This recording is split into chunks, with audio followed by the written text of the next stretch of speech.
वेदों में है, यदि 1 मिनट के लिए इनकी कपोल कल्पना को सच भी मान लिया जाए तो मैं जाकिर साहब से यह कहना चाहूंगा कि जिस ग्रंथ में मोहम्मद साहब का जिक्रा है, नाम है, तो वो पवित्र ग्रंथ हुआ इनकी दृष्टि से।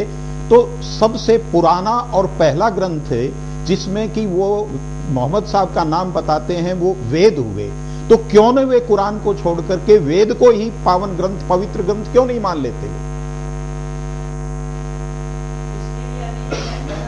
हाँ, अमित जी कुछ बोलेंगे। जी, मैं ये पूछना चाहूंगा जाकिर जी से। चलिए, हमें अभी आक्षेप की भाषा का प्रयोग कर रहे हैं कि वेदों में दम नहीं है, तो फिर हम लोग भी आक्षेप पूर्वक पूछते हैं कि ये सृष्टि क्या 1500 साल पहले बनी थी?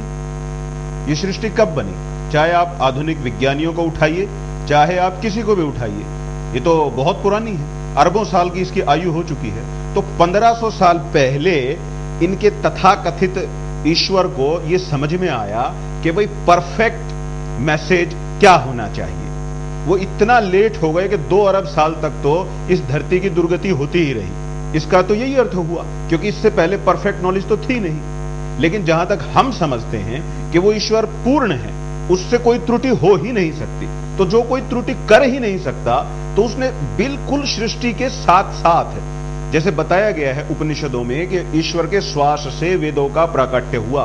वेद, उपनिषद, पुराण इत्यादि सब शास्त्र एक साथ आए, कोई माने न माने। लेकिन हमारा उत्तर यह है कि जब ईश्वर के साथ साथ वेद आए और उन वेदों में कोई त्रुटि सिद्ध हो ही नहीं सकती, और अगर कोई त्रुटि है तो पहले उसको दिखलाएं, बाद में ये क्लेम करें कि भाई वेदों में ये कमी है, गीता के अंदर ये कमी है, रामायण में ये कमी है, महाभारत में ये कमी है, मूल वेदों में ये कमियां हैं, ब्राह्मण ग्रंथों में ये कमियां हैं, तब वो ये कहते हैं कि भाई वेद इम्परफेक्ट बुक्स हैं। और कुरान में जो इम्परफेक्शंस उठाए जाते हैं उनको बंद करके, उनका जवाब दे करके फिर वो ये दावा करें, बिना प्रश्नों को उठाए और उन प्रश्नों के सही उत्तर दिए आप अपनी बात को थोप रहे हैं। तो ये जो पद्धति है, ये पद्धति हमारे हिसाब से आत्मज्ञान की या ईश्वरीय साक्षात्कार की पद्धति नहीं हो सकती है। ये पद्धति हम अगले राजनीतिक है। बिल्कुल, हम अगले वीडियो को दिखाते हैं, फिर बात कर। अच्छा, 1 मिनट इस पर। सिंधु साहब, 1 मिनट मैं बताना चाहूंगा कि इस संदर्भ में मैं 2004 से काम कर रहा हूं। इनको, जाकिर नाइक को मैं बाकायदा लिखित रूप में दिया हुआ है कि वेद में मोहम्मद का नाम कहाँ है, आप बराए मेहरबानी उसको दिखा दीजिए, बता दीजिए। पर इनको ये ज्ञान ही नहीं है। हम उस वीडियो को देख लेते हैं। मैं ये मुद्दा होने से पहले जो अभी का जो मुद्दा चल रहा है उसका एक उत्तर देना चाहता हूं कि आजकल जो क्योंकि जाकिर साहब तो अंग्रेजी में पढ़े हैं, उन्होंने तो संस्कृत का कितना ज्ञान है मुझे पता नहीं है, लेकिन जो वेदों का विकृत अर्थ यहाँ पर रखा है, कुतर्क का अर्थ रखा है, वो मैक्स मुलर ने रखा है। और उसी को अगर रट करके जाकिर साहब ये सारी कह रहे हैं तो मतलब इनपुट ही सारा गलत है, तो आउटपुट भी गलत ही आएगा। दूसरी बात मैं यहां पर ये कहना चाहूंगा कि जो मुद्दा अब यहां पर है, मुझसे एक बार ऐसे ही किसी ने कहा कि आपके रामायण में भी कहां पर ऐसे लिखा है कि हत्या करना है और प्रभु श्री राम जी की हत्या की गई। तो अंग्रेजी में RAM, उसका एक अर्थ होता है राम, दूसरा अर्थ होता है रैम का अर्थ होता है भेड़। तो वहां पर भेड़ का बलि चढ़ाया गया, उसके बजाय वो पढ़ने लगे कि राम का बलि चढ़ाया गया। ऐसे अगर ये विद्वान रहेंगे तो इनकी अकल तो इतना ही काम करेगी। दूसरी बात, जब वो ये यहां पर मतलब इन मुद्दों को सामने रख रहे हैं तो मुझे ऐसे लगता है कि भगवत गीता के बारे में उन्होंने कहा, यही बात भगवत गीता में आतंकवाद है, ये बात रशिया में इसके ऊपर एक दावा दाखिल किया गया था और हिंदुस्तान के तब विदेश मंत्री SM कृष्णा थे, उन्होंने विदेश जाकर के कहा था कि भगवत गीता में कोई आतंकवाद नहीं है। तो यह क्या कांग्रेस की सरकार अब मानती है कि जो जाकिर नाइक कह रहा है वो सत्य है? अगर वो ये परराष्ट्र मंत्री कहता है कि ये गलत है तो उन्होंने जाकिर नाइक के ऊपर कार्रवाई क्यों नहीं की, इसका उत्तर देना चाहिए। बिल्कुल, और वहां रशिया के उस एक्स रशियन कंट्रीज के उस कोर्ट ने भी वो दावा खारिज किया और ये कहा कि नहीं, ये शांति का संदेश देने वाला ग्रंथ है। हम अगला वीडियो दिखाते हैं, सुनते हैं। Just mention one more last prophecy about the Kalki avatar, and he has been prophesied as Kalki avatar in the Bhagavad Purana. We'll just discuss the salient feature of the first 4 mantras. Mantra number 1 says, he is Narashansa. He is Kaurama, who will defeat 60,090 enemies. Mantra number 2 says, he is a camel riding Rishi. Mantra number 3 says, he is Mama Rishi.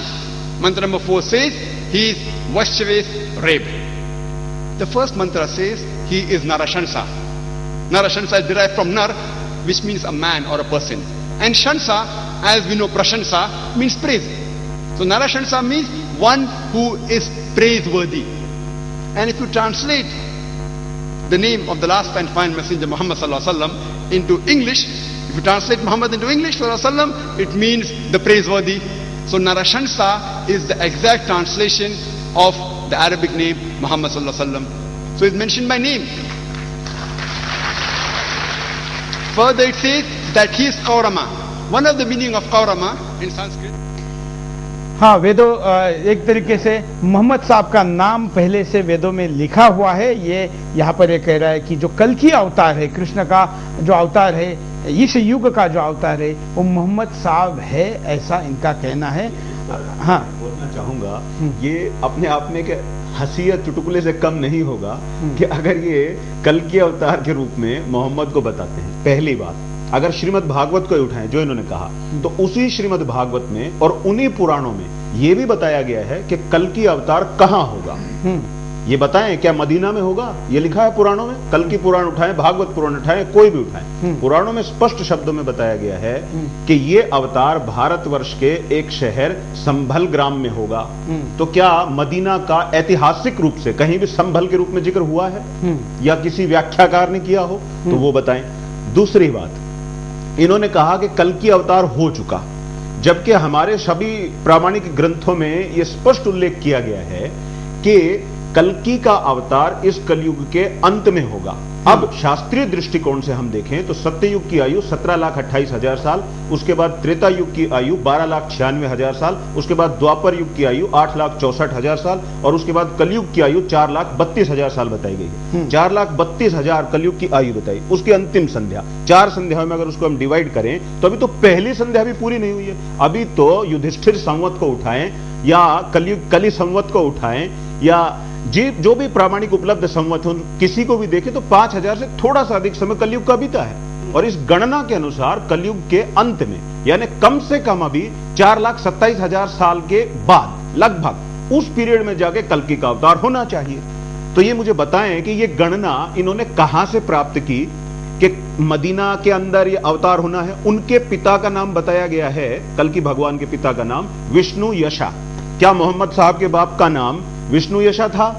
किसी भी प्रकार से कोई parallel word ढूंढ के दिखाएं। जैसे अभी थोड़ी देर पहले बोल रहे थे मामह ऋषि, अब उस पर अगर आ जाएं तो मामह जो शब्द है, जैसे अभी हमने विद्वानों के साथ देखा है, चर्चा हुई है, तो बताया कि मामह ऋषि नाम का कोई ऋषि ही शास्त्र में उल्लिखित नहीं है। मामह वास्तव में एक क्रिया है व्याकरण के नियम के अनुसार, और इस पूरे मंत्र में यह अकेली क्रिया है मामह। अब अगर यह अकेली क्रिया है और इसको अगर हम संज्ञा, क्योंकि नाम तो संज्ञा होता है, और मामह ऋषि को, मामह क्रिया को अगर हम संज्ञा यानी ऋषि के नाम के रूप में ग्रहण करेंगे तो फिर पूरे मंत्र में यह बताएं कि क्रिया क्या है। तो ये अपनी बातों में मैंने आपको पहले भी कहा, और एक शब्द मैंने आज ही पढ़ा, कोवर्ट पर्सुएशन। साहित्य की दृष्टि से इस टेक्निक को जो इसने अपना रखी है, इसको कोवर्ट पर्सुएशन बोलते हैं। यानी किस तरह से आप गलत तर्कों का इस्तेमाल करके भोली भाली जनता को मूर्ख बना सकते हैं। आपको पता है कि आपके सामने जो लोग बैठे हैं, they are not sufficient intelligent, they do not understand what are you saying. तो इन सारी नीतियों को दिमाग में रखते हुए यहाँ पर तो लोग आंख बंद कर विश्वास करने वाले हैं और पत्थर को भी भगवान मानने वाले हैं। ऐसे लोगों के सामने तो इस बातों को अपनाई जाती है। साहित्य, बिल्कुल साहित्य की सुरेंद्र जी इस विषय पर कुछ कहेंगे? अभी तक जितने भी संदर्भ हमने सुने हैं नाइक साहब के, नहीं वो सारे छोड़ दीजिए, इस संदर्भ में क्या कहना? उन सब को सुनकर के ऐसा लगता है कि नाइक साहब को संस्कृत भाषा बिल्कुल नहीं आती। प्रत्येक भाषा का अपना एक व्याकरण होता है, व्याकरण के नियम होते हैं, संज्ञा शब्द होते हैं, क्रिया